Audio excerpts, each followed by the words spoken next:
Good morning. Happy Wednesday. Thanksgiving's just around the corner.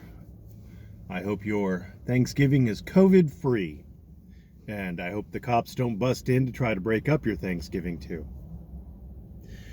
On a different note, Earl David Warden, also known as News Now Houston, reposted a gal's video where it's a short video. He posted a link to it, so she actually gets credit for any views on it. It's a 54-second video where she very politely approaches a group of Escambia County sheriffs, they're Florida sheriffs, who apparently have just arrested her husband or maybe cited him for disorderly conduct in a hospital. What he was apparently upset with the service he received or didn't receive. And so he was calling everybody motherfuckers in the hospital, or at least that's what I can gather from the 54-second video. She approaches the officers very, very politely. She's very calm. She asks for their names and badge numbers. And one of the deputies is apparently a tad bit incensed as to her requesting them for a complaint, and says that her husband was in there motherfucking everybody. Essentially, that means that the husband was calling everybody motherfuckers.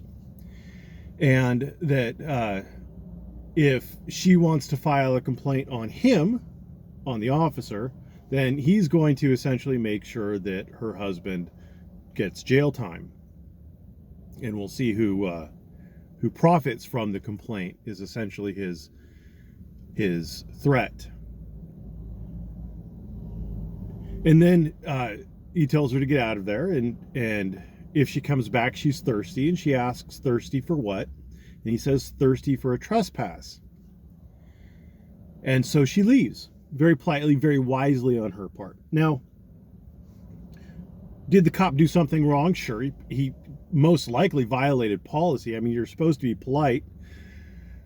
And you're probably, without having looked at the Escambia County Sheriff's policies, you're probably supposed to give them your name and your badge number if they ask you for it. I mean, she's the wife to the guy that they have either cited or arrested, and they probably should have given her their names and badge numbers. It would have diffused the situation. She would have filed a complaint. If they hadn't done anything wrong, the complaint would have gone nowhere, because that's what complaints do.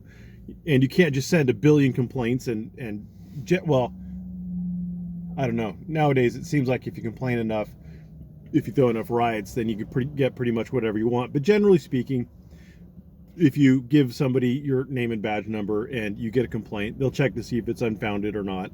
If it's founded, you'll get a slap on the wrist. You'll get suspended for a day or something like that.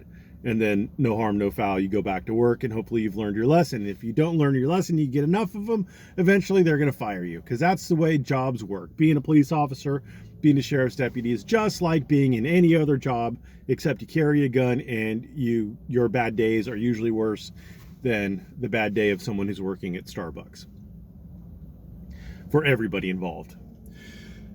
So let's go to what Earl did, because what Earl did is, I think, much more interesting. Earl says that it's great to have professional law enforcement who swear at you, or he said cuss, because he's a Texas boy, who cuss at you and who threaten you. And, well, technically, they weren't threats. I just want to be very clear about that. It was threatening, sure. I mean, in the colloquial term, but the cops didn't threaten her, because it was like, if you do this, then I will do this, which is technically not a threat. If you come here, I will shoot you is not a threat. If you just say, I'm going to shoot you, then that is a threat. I hope that makes sense. But conditionals typically in law aren't threats. Now, they are threatening, and you can definitely argue that it would have an effect on someone's state of mind, and it's certainly not polite, but it's technically not a threat. And also, the officer did not cuss at her. The officer cussed, explaining what her husband was saying by quoting what the husband said. Essentially, the officer cussed, but he didn't cuss at her, and there is a difference. And those are quibbling points, and I can see where you might say, well, geez, John, you're just being a little too quibbling. But then he goes on. He goes on to say that bad cops are the reason why good cops get killed, and this cop is a cop killer, or this deputy is a cop killer. And it's the same issue that we ran into with Blue Bacon's post, completely stripping all of the agency and all of the personal responsibility away from the person who actually goes to kill the cops.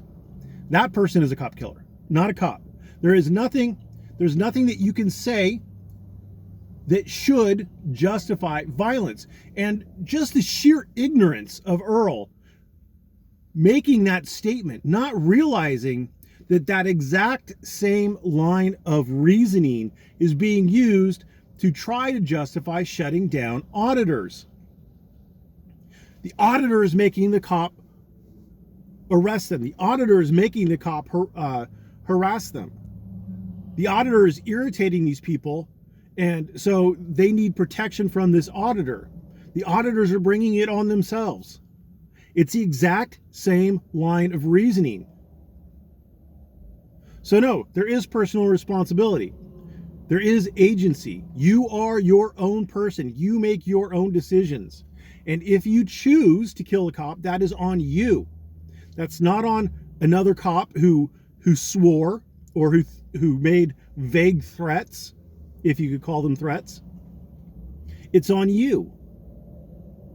And if you don't like what an auditor has to say, it does not justify you to perpetuate violence against an auditor.